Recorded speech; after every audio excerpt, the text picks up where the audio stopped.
खारिश की बहुत सारी वजूहात है। कुछ लोगों को कीड़े की वजह से खारिश होती है। ये कीड़ा बाज औकात दिमाग में होता है और बाज औकात किसी और जगह पे होता है। लेकिन आज हम जिस खारिश की बात कर रहे हैं वो खारिश होती है एक इन्फेक्शन की वजह से, एक पैरासाइट की वजह से, जिसे स्केबीज कहा जाता है। और ये एक कीड़े की वजह से होती है, एक पैरासाइट की वजह से होती है जो जिल्द के ऊपर रहता है और इसकी वजह से खारिश होना शुरू हो जाती है। इसे कहते हैं सार्कोप्टेस स्केबियाई। और इस कमबख्त की खास बात यह है कि ये जिल्द में सुरुंगे बनाना शुरू कर देता है और जिधर जिधर जाता है वहां पे हगता भी जाता है और साथ में अंडे भी देता जाता है। और ये दोनों चीजें, अंडे और इसका जो फीसिस होता है, ये दोनों चीजें इरिटेशन करती हैं और फिर जिल्द के ऊपर खारिश होना शुरू हो जाती है। स्केबीज की वजह से जो खारिश होती है उसकी खास बात यह है कि वो रात के वक्त ज्यादा होती है और बाज औकात धूप अगर जब डायरेक्ट पड़ती है तो उसकी वजह से भी ज्यादा हो जाती है। और ये खारिश किसी एक बंदे को नहीं होती, अक्सर औकात जिस भी जगह पे वो बंदा रह रहा है उसके इर्द गिर्द लोगों में भी ये खारिश मौजूद होती है। वो कहते हैं ना, हम तो डूबे हैं सनम, तुम्हें भी ले डूबेंगे। बिल्कुल ऐसे ही स्केबीज के साथ होता है। जिस जिसके साथ वो कांटेक्ट में आएगा, चाहे किसी का वो तौलिया इस्तेमाल कर रहा है या बिस्तर इस्तेमाल कर रहा है या कपड़े इस्तेमाल कर रहा है, उन्हें भी स्केबीज का इन्फेक्शन हो जाएगा। हाँ, टाइम लगता है। अगर किसी को पहले कभी स्केबीज नहीं हुई तो हो सकता है 3 से 6 हफ्ते लग जाएं। लेकिन अगर किसी को पहले भी ये खारिश हुई है, अब दोबारा होने लगी है, 2 से 3 दिन के अंदर अंदर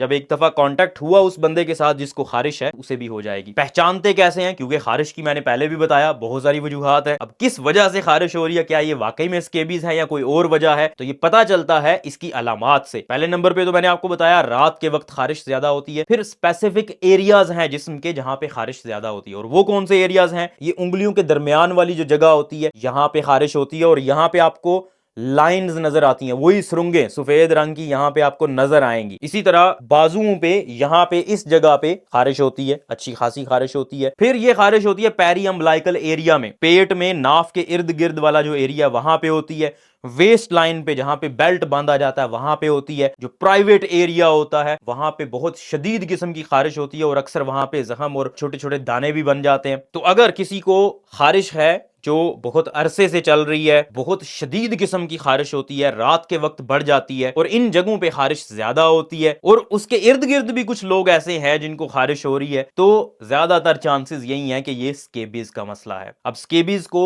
डायग्नोज कैसे किया जाएगा? इसके लिए कोई एज सच टेस्ट नहीं किया जाता, क्लिनिकली ही डायग्नोसिस बन जाता है। हाँ, अगर आपने देखना है वाकई में स्केबीज है और वो सुरंगें नजर आती हैं या नहीं, तो आप क्या कर सकते हैं, स्याही लें, इंक जो होती है उसको उस जगह पे जहां पे खारिश हो रही है वहां पे थोड़ा सा फेंके, फिर उसको साफ कर दें। जब आप साफ करेंगे तो वो जो सुरंग बनी हुई होगी वो रह जाएगी और अगर वो स्याही की वजह से नजर आना शुरू हो गई है, इसका मतलब वेरी लाइकली ये स्केबीज हो सकता है। लेकिन तशखीस आपका डॉक्टर करेगा और दवाई भी आपको डॉक्टर प्रिस्क्राइब करेगा। अब दवाई क्या होती है, कैसे इसका इलाज किया जाता है, तो देखें, एक दवाई आती है जिसको परमेथ्रिन कहते हैं, 5% क्रीम होती है, पूरे जिस्म के ऊपर आपने लगाना होती है और उसको लगाए रखना होता है एटलीस्ट 8 से 10 घंटे, 12 घंटे तक लगा के रखना है और फिर उसके बाद नहा लेना है। और ये सिर्फ आपने नहीं करना, जिसको खारिश है उसको नहीं, जिसको नहीं भी खारिश लेकिन वो उसके आसपास रह रहा है, उन्हें भी ये तरीका अपनाना होगा। क्योंकि मैंने आपको बताया कि ये अक्सर औकात 5 से 6 हफ्ते तक अलामात आती नहीं है। हो सकता है उनके ऊपर भी ये जरासीम चढ़ गए हों और ये एक विशियस साइकिल बन जाए। आपने अपना इलाज कर लिया, अपने बहन भाइयों का नहीं किया, उनको खारिश होना शुरू हो गई और फिर दोबारा ये आपके ऊपर भी आ सकती है। इसलिए पूरे हाउस होल्ड का, जितने भी लोग रह रहे हैं, उन सबको ये इलाज करना चाहिए। और सिर्फ क्रीम ही इनफ नहीं है, इसके साथ साथ जो कपड़े आपने पहने हैं उन कपड़ों को धोना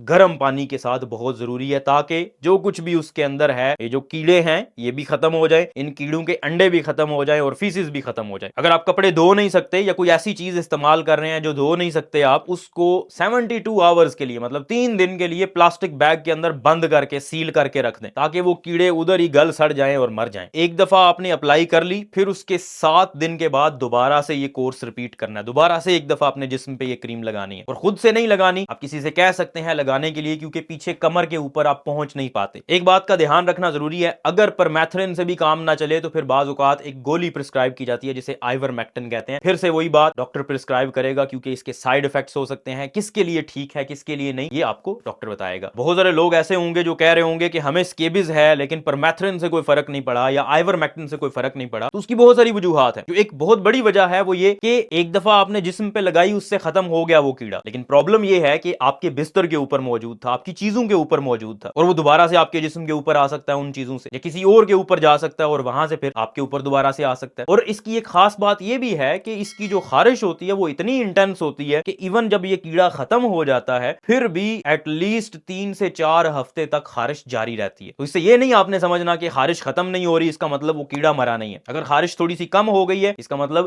کیڑا مر گیا, اب کیڑے کا اثر پیچھے باقی ہے. اگر خارش بہت زیادہ ہو رہی ہو تو بعض اوقات ڈاکٹرز اینٹی ہسٹامین بھی پرسکرائب کرتے ہیں. امید ہے آپ کو یہ ویڈیو بہت پسند آئی ہوگی. اس ویڈیو کو اپنے پیاروں کے ساتھ, اپنے رشتہ داروں کے ساتھ, ان لوگوں کے ساتھ جنہیں خارش ہے ضرور شیئر کریں. ہاں یہ ضرور یاد رکھیے گا یہ کوئی کنسلٹیشن نہیں ہے. اگر آپ کو خارش ہے تو ڈاکٹر سے بات کریں اور پرسکرپشن لیں. شکریہ.